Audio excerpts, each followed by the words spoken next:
안녕하세요. 딱 걸린 상한가 주식 딱상주 진행의 정승윤입니다. 이번 주 우리 시장 변동성이 참 극심했습니다. 우리 증시에는요, 이번 주에 5번의 사이드카 그리고 1번의 서킷 브레이커가 발동되기도 했습니다. 이렇게 변동성이 극심한 시장 속에서 어제는 일부 상승을 하기는 했습니다만 주봉으로 확인을 좀 해보시면 코스피는 마이너스 7% 그리고 코스닥은 마이너스 3%로 한 주에 마무리를 한 것을 알 수 있습니다. 자, 그간 달려나가던 증시에 이렇게 브레이크가 걸리면서 이제는 조금은 시장이 좋은 호재에 반응할 수 있을 것인가에 대한 고민들이 있을 텐데요. 어제 뉴욕 증시는 실적 기대감에 그래도 상승으로 끝났습니다. S&P 500과 나스닥 모두 괜찮았고요. 여기에 또 SK 하이닉스가 ADR로 상장을 했는데 13%까지 급등을 하면서 거래를 마치는 모습 확인이 됐습니다. 어쨌든 굉장히 큰 기대감을 안고 출발을 했다면 실망을 하셨을 것이고 결과값만 놓고 본다면 그래도 성공적인 대비였다 이렇게 시장에서는 평가를 하고 있는 구간인데요.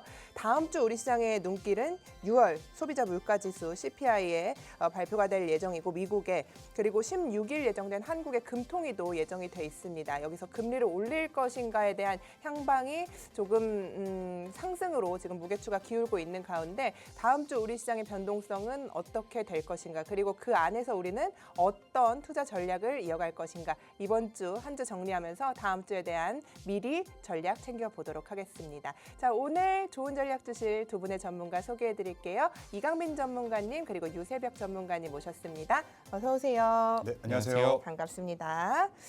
네, 이번 한 주도 뭐 쉽지 않았습니다. 그래도 뭐 좀 살펴보자면 그래도 외국인의 수급이 좀 목요일 날쯤 돌아오나라는 생각도 들었고 여러 가지 이슈가 있을 텐데 이강민 전문가님은 이번 한 주 어떠셨어요? 이번 시장을 보면서 느낀 게 있어요. 어떤 거요? 참 개인 투자자들이 매매하기가 쉽지 않겠다. 왜냐면은 개인 투자자들 분들께서 대부분 고점에서 물리는 이유가 고점에서 뉴스가 참 친절하거든요. 뭐 삼성전자가 35만 원 갈 때, SK하이닉스가 뭐 300만 원 달릴 때 그런 이슈들을 보면은 멀티플 관점에서 여전히 저평가다. 뭐 HBM, MLCC 병목으로 인한 쇼티지 이런 뉴스들이 막 나오기 시작하고 그리고 이제 주가가 조금 꺾이면서 6월 말에 이제 증권사 리포트는 친절함을 더해 상향하기까지 합니다. 뭐 노무라 증권은 뭐 삼성전자 65만 원, 뭐 SK하이닉스는 450만 원, 뭐 이런 뉴스들이 쏟아지는데 그러기에는 지금 최근에 변동폭으로 큰 하락세를 맞았던 그런 구간이었습니다. 그래서 개인 투자자 분들께서는 지금 시장에서 어떻게 시장을 바라봐야 하고 어떤 기준을 잡아야 되는지 쉽지 않을 것 같아요. 그래서 제가 오늘 그 명확한 기준에 대해서 소개해드리고 잠시 후에 자세한 전략과 안내 해드리도록 하겠습니다. 네, 지금 시장이 아무래도 하락을 부르면서 우리 개인 투자자들이 이제 악재가 나올 때마다 그 하락의 근거로 조금 더 무게추를 기울이면서 이렇게 하락하지 않을까 이런 확증 편향이라고 할까요? 그런 것에 좀 빠지게 되는 것 같아요. 어쨌든 고점 대비해서 시장이 많이 빠지기도 했고 그리고 또 반등을 하더라도 그 폭이 크지가 않기 때문에 좀 많이 지치실 것 같은데 이번 한 주 유세백 전문가님은 어떠셨어요? 롤러코스터 같았습니다. 굉장히 네. 뭐 지금 최근에 뭐 크게 상승을 하면 크게 조정이 들어오고 조정이 또 들어오면은 다시 또 언제 그랬냐는 듯이 반등이 좀 대차게 나오는데 지금 흐름이 뭐 지난주 방송에서도 말씀을 드렸겠지만 아무래도 좀 이 모멘텀 시장에서 그러니까 기대감으로 크게 올라왔던 주가들이 이제는 정말로 숫자로 증명이 되느냐 그동안 얼마나 벌어왔고 그리고 지금 잘 벌고 있는데 앞으로가 어떻게 될 것이냐. 과거 사례들에서도 그랬거든요. 조금 이따가 다시 말씀을 드리겠지만 2018년도에도 반도체 슈퍼사이클이다라면서 그때도 삼성전자가 치고 올라가려다가 브레이크가 걸리고 20년도에도 똑같은 상황이 있었습니다. 근데 그때와는 지금 좀 다른 상황이라고 보고 있거든요. 뭐 반도체뿐만이 아니고 반도체가 버텨주면은 다른 섹터로도 이제 순환매가 돌아가면서 좀 증시가 좀 차분하게 올라갈 수 있는 그런 여건이 만들어질 텐데 그런 부분들에 있어서 조금 이따가 좀 더 깊게 얘기를 드려보도록 하겠습니다. 네, 잠시 후에 시장에 대한 이야기 조금 더 나눠보도록 하겠습니다. 자, 이강민 전문가님, 어제 사실 시장을 보면 장 초반에는 그래도 외국인이 들어오면서 네네. 목요일에 연속성이 있을 것인가, 목요일날 외국인이 막 들어왔잖아요, 막판에. 네네. 그리고 금요일날 오전에까지 들어와서 분위기가 이제는 외국인이 저점 매수하는 건가, 막 이런 생각도 들고 했는데 네네. 매도로 또 전환을 하면서 끝났단 말이에요. 네네네. 그래서 이런 부분을 시장에서 좀 어떻게 바라봐야 할지도 좀 어려운데 이번 네네. 한 주 좀 그래프 보면서 이야기를 해보면 좋을 것 같아요. 네, 알겠습니다. 네. 일단 어제 시장부터 좀 간단하게 정리를 해보도록 하겠습니다. 어제 삼전 닉스가 변동폭을 줄이면서 강보합의 모습을 보여줬는데 코스피던 코스닥이던 기존의 낙폭 종목으로 시선을 돌렸습니다. 수익률 게임 관점에서 보면은 시장은 이미 많이 오른 종목보다 낙폭 과대한 종목으로 시선을 돌렸다라고 해석할 수 있겠는데요. 대표 업종으로는 반도체 소부장이었습니다. 예스티, 저스템, PSK, 원익 IPS 반도체 소부장에서 소폭 상승세가 나왔고, 그리고 두 번째로는 AI 인프라, 그리고 전력기기, 광통신, 건설 쪽에서 상승이 나왔습니다. 그리고 그 외에 수출에 대한 실적으로 화장품 그리고 금융에 대한 이슈들이 있었는데요. 다시 한번 정리를 하자면은 기존에 한 달간 삼전 닉스 그 ETF로 수급이 쏠렸던 게 조금씩 풀리면서 낙폭 과대한 종목으로 확산됐다라고 볼 수 있겠습니다. 그래서 따라서 현재 단계에서는 찐 반등이다라고 보기보다 수국의 왜곡이 풀리면서 나온 첫 반등에 의미를 두는 게 맞는 것 같습니다. 그럼 자세한 거는 코스피 주봉 차트를 보고 말씀드리도록 하겠습니다. 제가 지난주에도 코스피 주봉 차트를 보면서 말씀드렸는데 핵심은 하나예요. 첫 흐름이거든요. 첫 흐름이 굉장히 중요하다고 할 수 있어요. 기존에 작년 4월 7일 코스피가 2200포인트에서 대략 1년 3개월간 700포인트까지 단숨에 올라왔습니다. 근데 그 와중에 주봉 종가 기준으로 연속 하락 마감했던 적이 한 번도 없었는데 지난주에 그런 흐름이 나왔어요. 그러면서 하방 압력이 더 강해질 수 있다. 현금 확보를 하자라고 말씀을 드렸는데 현재 차트를 보시게 되면은 주봉 21선 기준 약 포인트로는 7,000포인트에서 되돌림이 한번 나왔고, 그리고 기존에 의미 있었던 7,400포인트에서 종가 마감하는 흐름을 볼 수 있었습니다.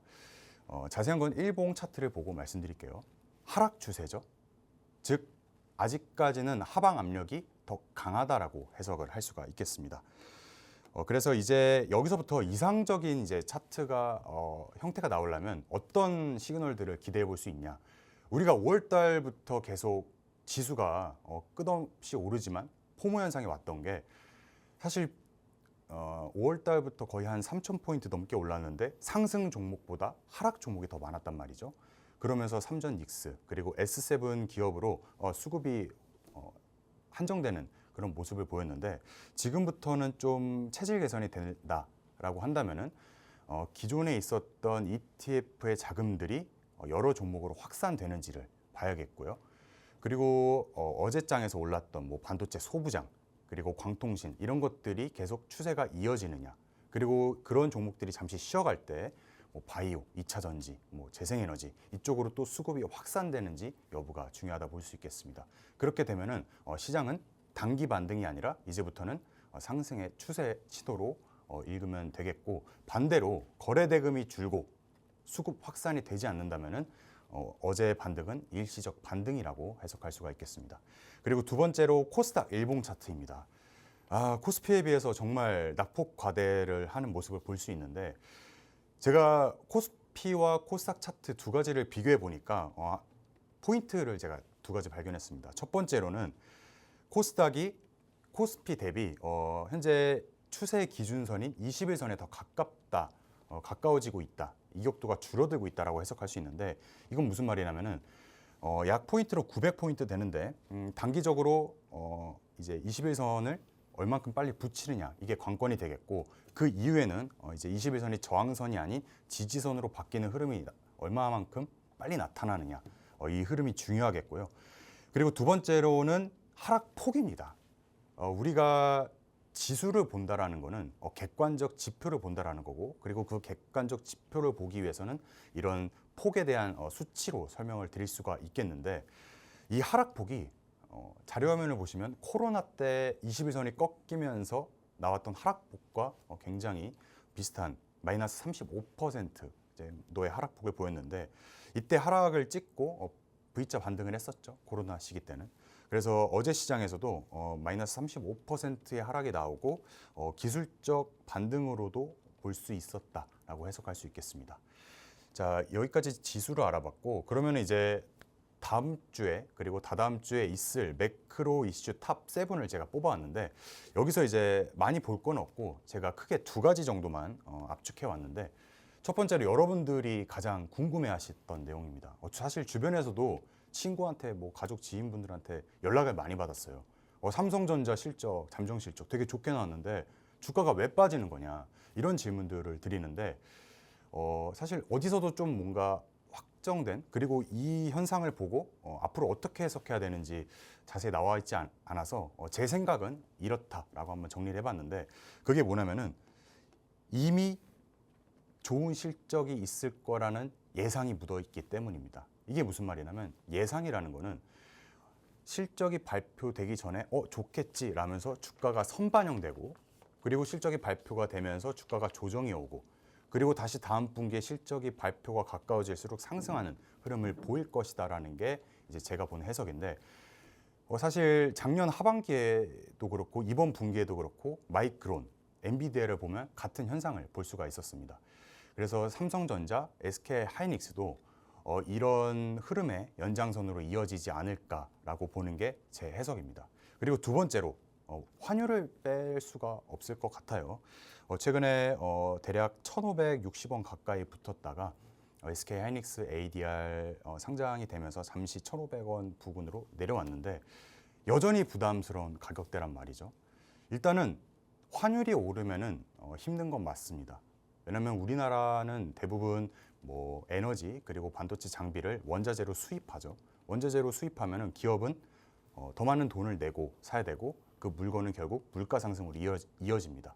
즉 구조는 고환율 그리고 원자재 가격 상승, 물가 상승, 이런 구조를 띠는데, 중요한 거는 이렇게 요즘 막 주가가 변동성도 출렁이다 보니까 이제 환율이 막 1,500원, 1,600원, 1,700원 IMF대로 돌아가는 거 아니냐, 이런 말씀을 주시는 분들이 계세요. 일단은 그때랑은 지금은 다릅니다. 어떻게 다르냐면, 사실 IMF 때는 외환이 우리가 보유하고 있지 않았어요.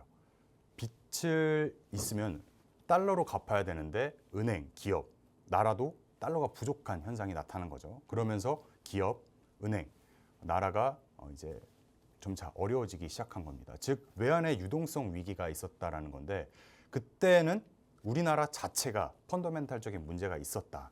하지만 지금은 다르죠. 지금 외환 보유도 충분하고, 그리고 경상수지도 현재 흑자, 즉 이제 달러를 계속 벌어들이고 있는 상황이라고 볼 수 있겠습니다. 그렇다면은 지금 왜 달러가 이렇게 원화가 이렇게 약하냐라고 보면은 우리나라뿐만 아니라 비단 전 세계가 같은 현상을 벌이고 있는데, 그 이유에는 바로 달러가 강하기 때문인데요. 달러가 왜 강하냐? 두 가지 이유가 있을 수 있겠습니다. 첫 번째로는 현재 세상이 불안합니다. 그러다 보니까 전쟁, 관세, 지정학적 리스크, 이렇게 위험이 도사리면 대부분 투자자들은 주식에서 현금화를 하기 시작하죠. 그러면은 이 기축 통화인 현금이 달러로 이동하게 되면서 수요에 따라서 이제 달러 값이 더 강세를 보이게 되는 거고요. 두 번째로는 미국의 재정을 한번 살펴볼 수가 있어요. 현재 계속 미국이 재정의 적자가 늘어나면서 국채를 발행하고 있는데, 국채를 발행하면 누군가 사줘야 된단 말이죠. 그렇겠다면 미국 입장에서는 고금리로 계속 국채를 유지할 수밖에 없습니다. 그렇다 보니 달러는 계속 강해질 수밖에 없는 현상이 나타난다라고 볼 수 있겠어요. 그래서 지금 시장은 환율이 어디까지 오르냐를 기준으로 보는 게 아니라 이런 달러에 대한 강세 사이클이 언제 꺾이냐를 기준으로 봐야 되는 시점이다라고 볼 수 있겠습니다.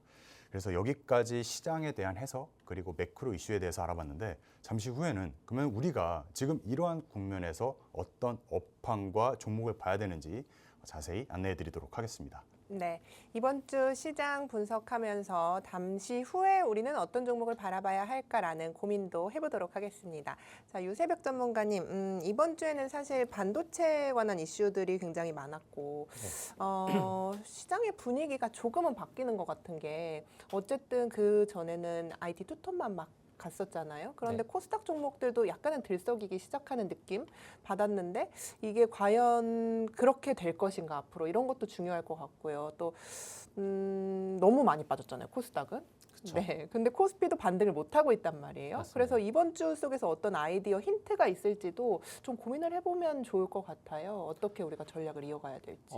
다이나믹한 뭔가의 변화가 일어난다기보다는 저는 지난주와 굉장히 흡사한 그런 흐름이 펼쳐지지 않을까라고 조심스럽게 생각을 하고 있는데 그 이유에 대해서는 지난주 방송에서 말씀을 드렸다시피 아무래도 P에서 Q로 넘어가는 그런 시대로 넘어가고 있다.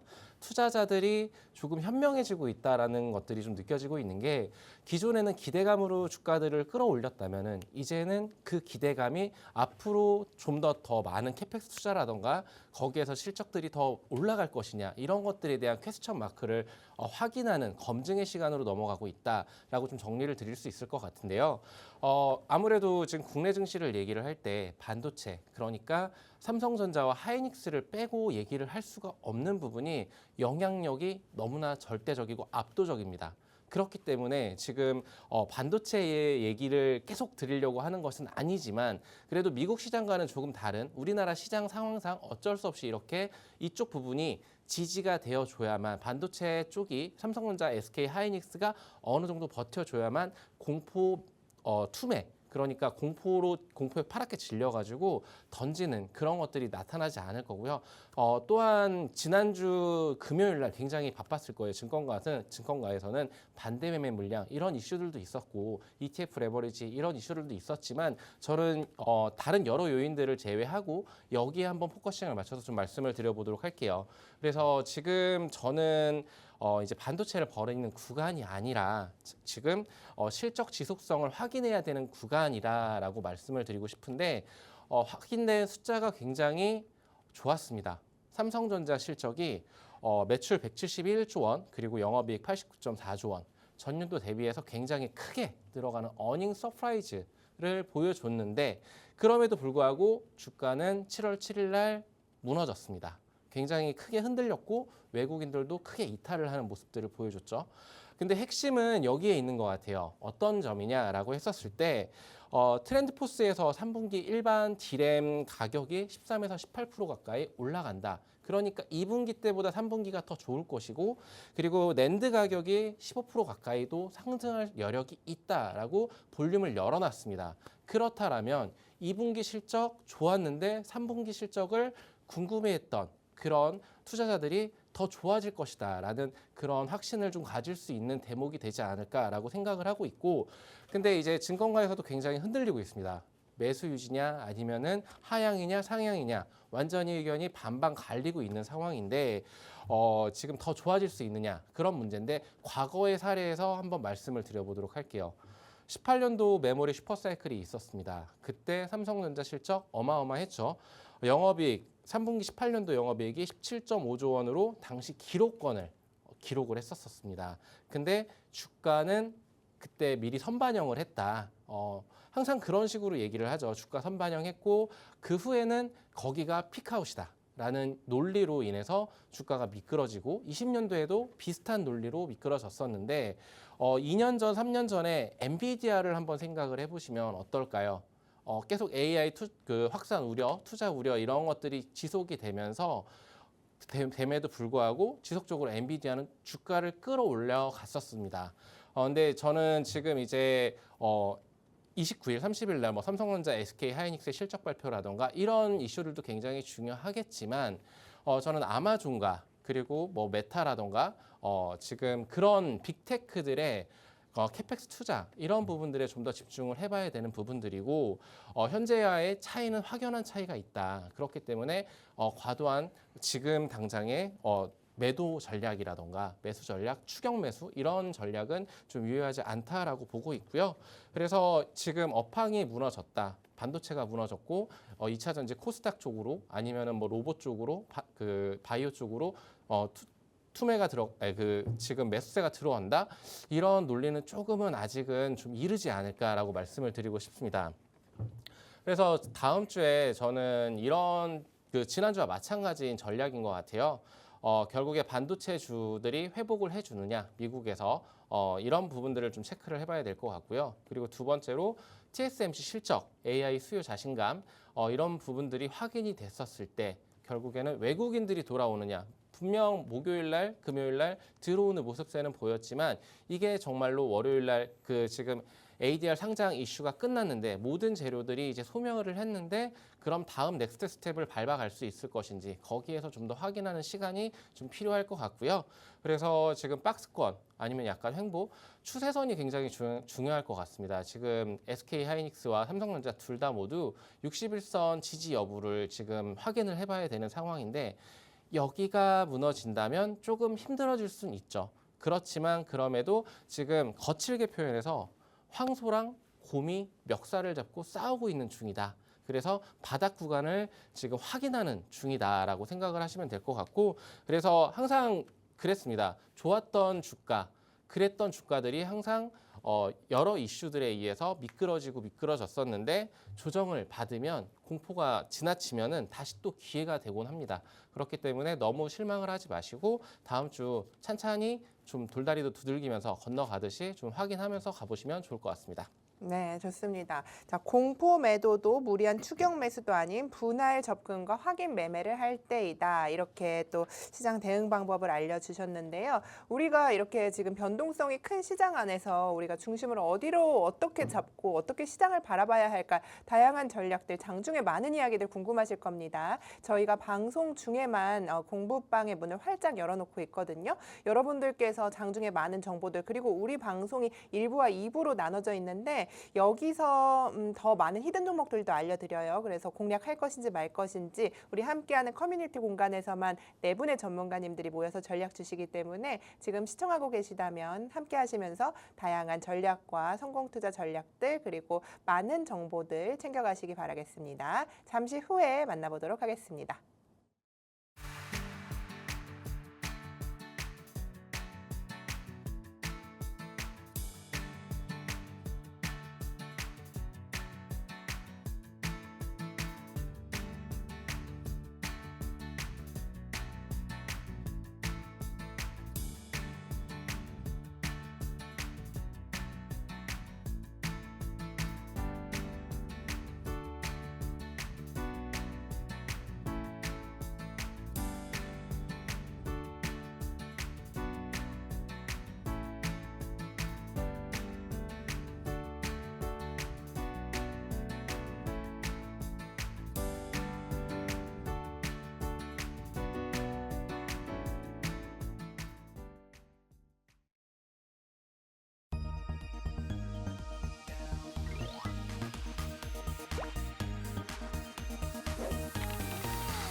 네, 한 주의 마무리 다음 주의 시작은 우리 딱상주와 함께 하시죠. 계속해서 이야기 나눠보도록 하겠습니다.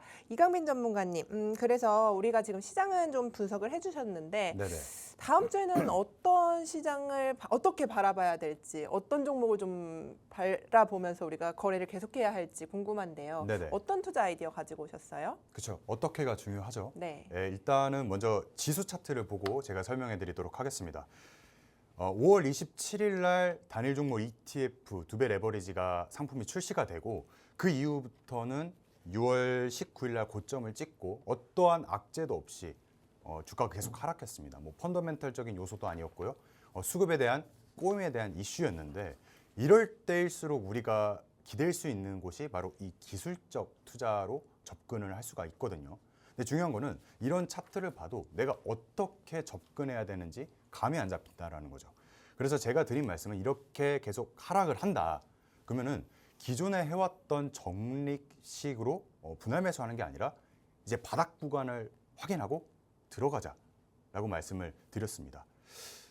이렇게 하락할 때 제가 그동안 여러분들께 공략했던 종목이 총 7개인데 그중에 딱 한 종목만 매수가랑 목표가를 말씀드렸는데 이 말씀을 왜 드리냐면 그 종목은 이제 바닥권 구간이다라고 말씀을 드렸던 종목입니다. 그 종목이 이제 뉴파워 플라즈마인데 매수가는 7,000원, 목표가는 9,500원을 말씀드렸던 종목입니다. 제가 이거를 시나리오로 그때 이렇게 썼었죠.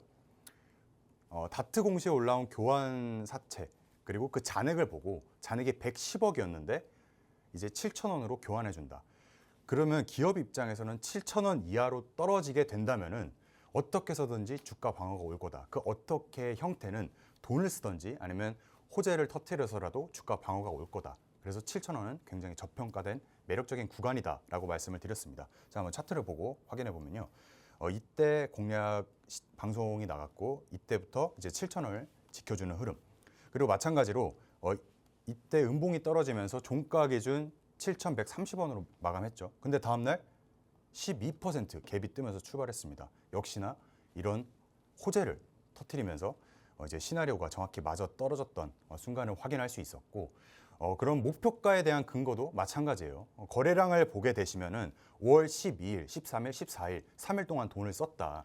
그럼 이 주가를 움직였던 주체들은 어떤 식으로 움직였냐? 첫 번째 캔들을 보면은 처음에 올리고 일부 이익 실현, 그리고 다음날 상한가, 그리고 일부 이익 실현했지만 결과적으로는 이 주체의 평단가는 10,000원이다. 그래서 우리는 이 10,000원보다 좀 더 앞선 9,500원에 매도를 해자라고 전략을 드렸는데 다행히도 10거래일 만에 대략 42%의 상승률이 나오는 종목이었습니다. 제가 이 종목을 왜 말씀드리냐면 앞서 설명드렸듯 지수가 막 하락하는데 바닥을 다지는 종목들이 있어요. 우리는 앞으로 그러한 종목들을 눈여겨볼 때다. 이게 바로 확인하고 들어가는 매매라고 볼 수가 있겠거든요. 지난주에 공략드렸던 KBI 메탈 역시 마찬가지입니다. 자, 차트를 보시게 되면은 현재 이평선을 기준으로 위아래 박스권을 그리고 있죠. 그리고 두 번째로는 지수와 비교했을 때 지수는 저점이 내려가는 상태인데 KBI 메탈은 조금씩 저점이 높아지는 상태. 이게 무슨 말이냐면 관리가 되고 있다. 관리가 되고 있다라는 거는 누군가 더 이상 떨어지지 않게 지지를 한다. 그러면 이게 결국에 지수가 반등이 나올 때 한 번 더 크게 나올 수 있는 근거가 될 수 있거든요.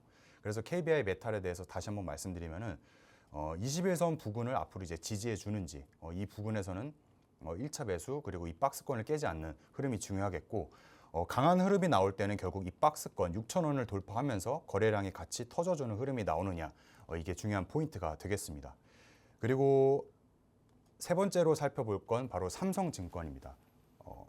이 삼성증권에 대해서 설명드리기 전에 보통 초보자 개인 투자자 분들께서 이런 질문을 많이 하거든요. 이평선 어떤 거 봐야 돼요? 이런 질문을 많이 보는데 종목마다 다릅니다. 그래서 이 삼성증권은 121선이라는 이평선이 회전축이다. 회전축이라는 거는 주가가 지지가 나오거나 그 위로 갔을 때 큰 상승 여력이 있는 중요한 기준선이다라고 보시면 되겠는데 첫 번째 네모 박스친 부분을 보게 되면 이때도 지지를 하면서 올라오면서 큰 상승이 나와줬고 이때도 2차 지지가 나와서 상승이 나와줬고 최근 흐름도 보게 되면 결국 이 121선 위에서 그리고 가격대는 10만 원 위에서 계속 지지가 나오는 상황입니다.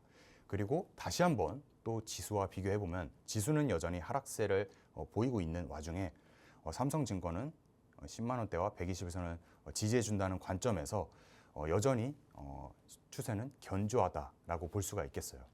그럼 여기까지 봤을 때 결국 지수보다 덜 빠지고 그 덜 빠진 근거는 나중에는 이제 더 크게 상승한다라는 관점.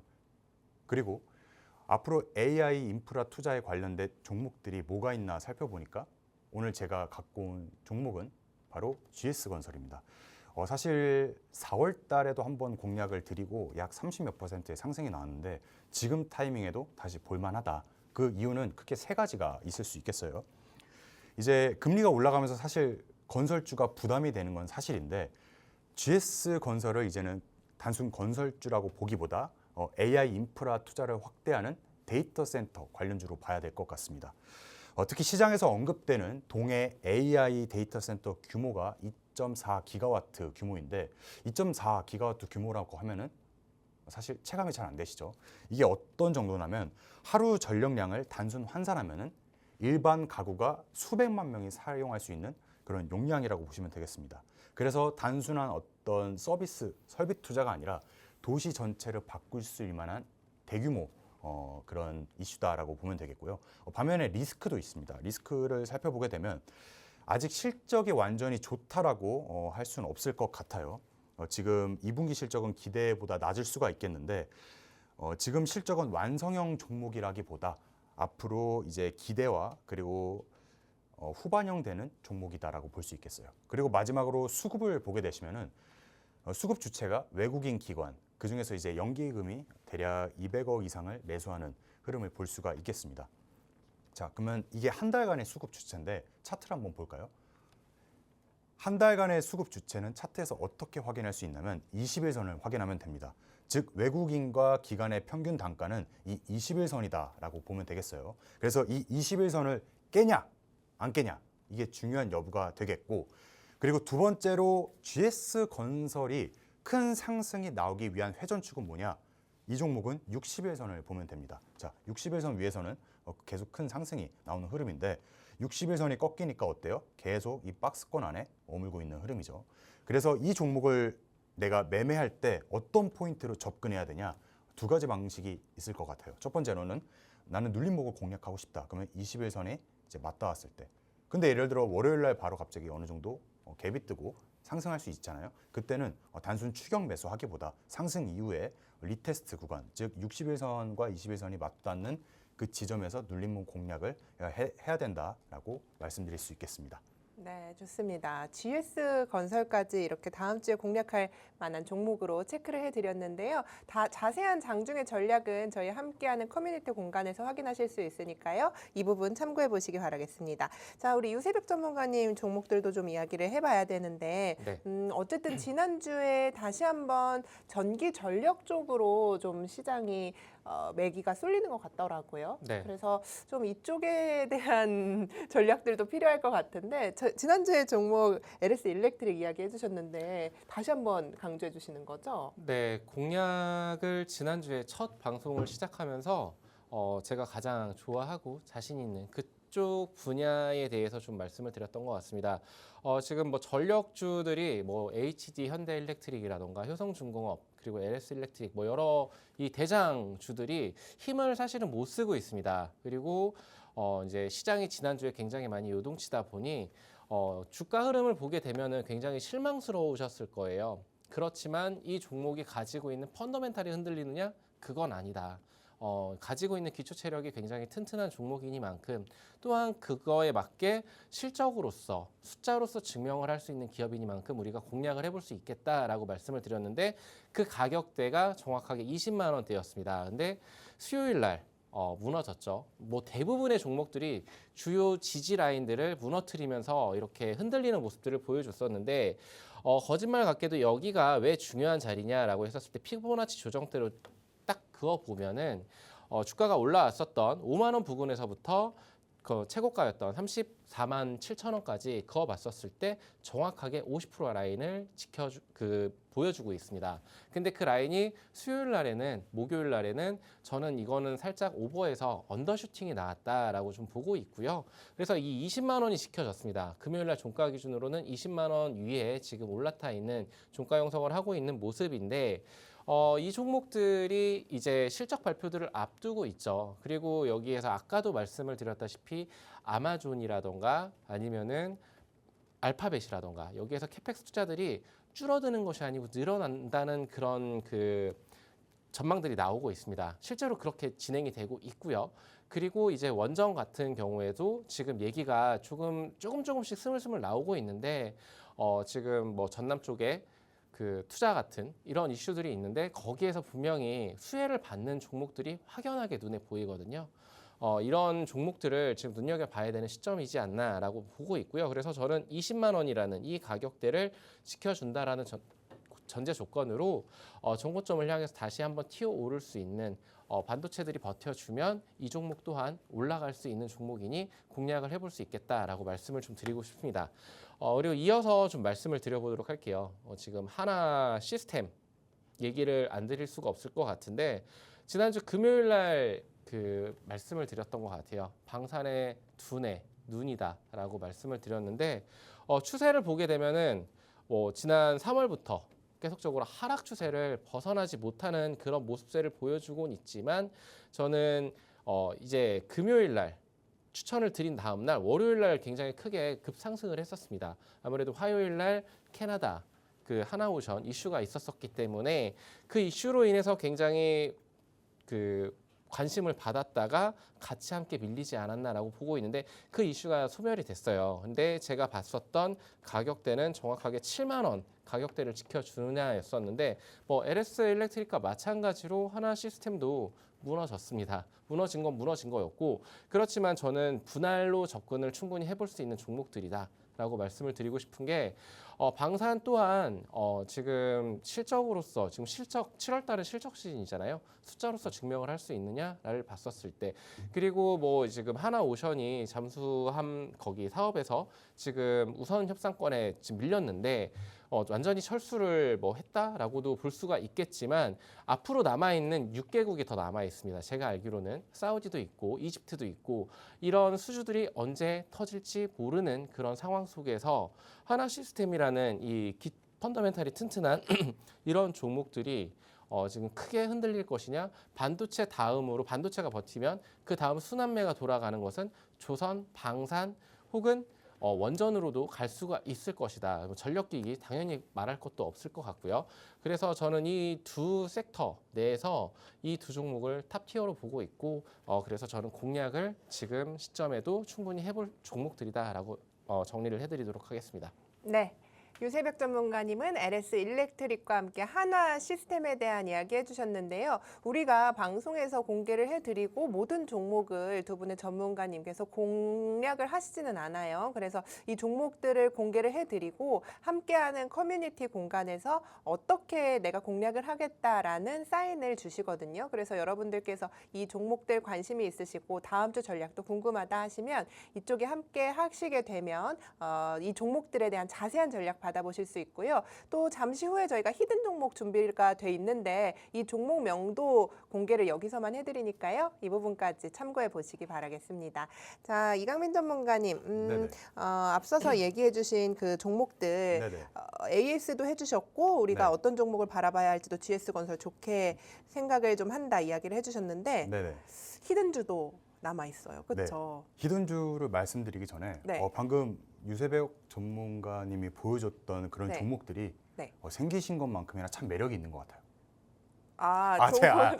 제가 이 말씀을 드린 근거가 뭐냐면은 갑자기 이런 말씀을 드린 게 아니라 사실 이런 부분도 지금 살펴볼 수가 있다라는 거죠. 예를 들어 지금 세계화에서 탈세계화로 가고 있단 말이죠. 세계화라는 거는 기존의 어떤 인건비가 싼 중국이나 베트남에서 물건을 수입하는 형태였다면 탈세계화는 이제 다릅니다. 예를 들어 어떤 인건비가 싼 기준이 아니라 너 내 편이야 할 수 있는 게 이제 탈세계화거든요.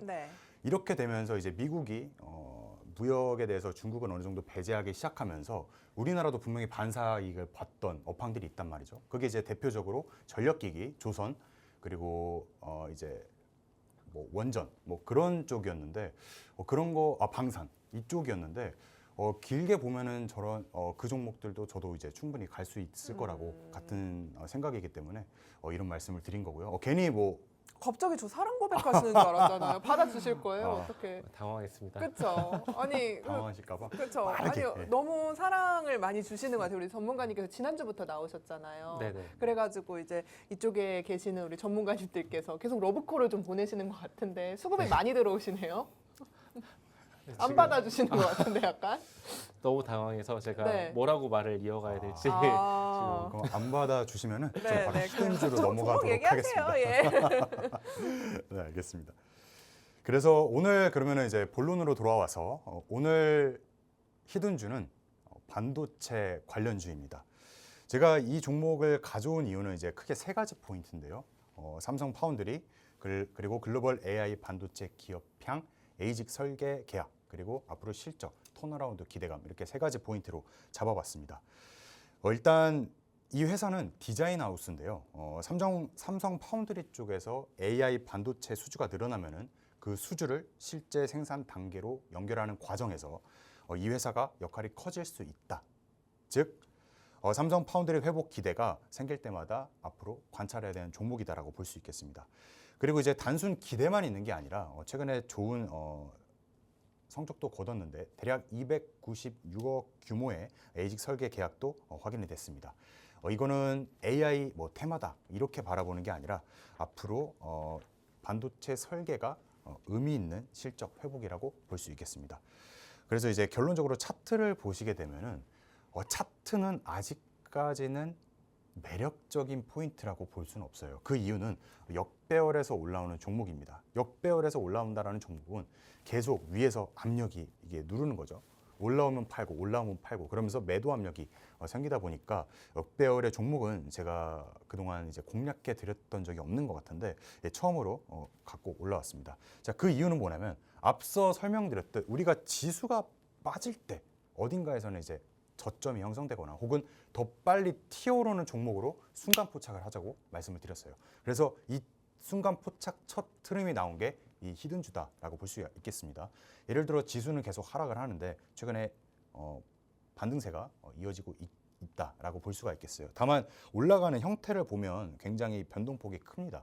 그래서 이거는 당장에 월요일 날 시가 매수로 추격하기보다 이평선이 좁아지는지를 1차로 확인해야겠고 그 과정에서 21선을 지지받는지 여부가 중요하다 볼 수 있겠습니다. 그럼 결국 주가가 큰 상승이 나오기 위해서는 이 검정색 121선 위에서 크게 탄력을 받으면서 기존의 거래량을 유지할 수 있는지가 핵심 포인트가 되겠습니다.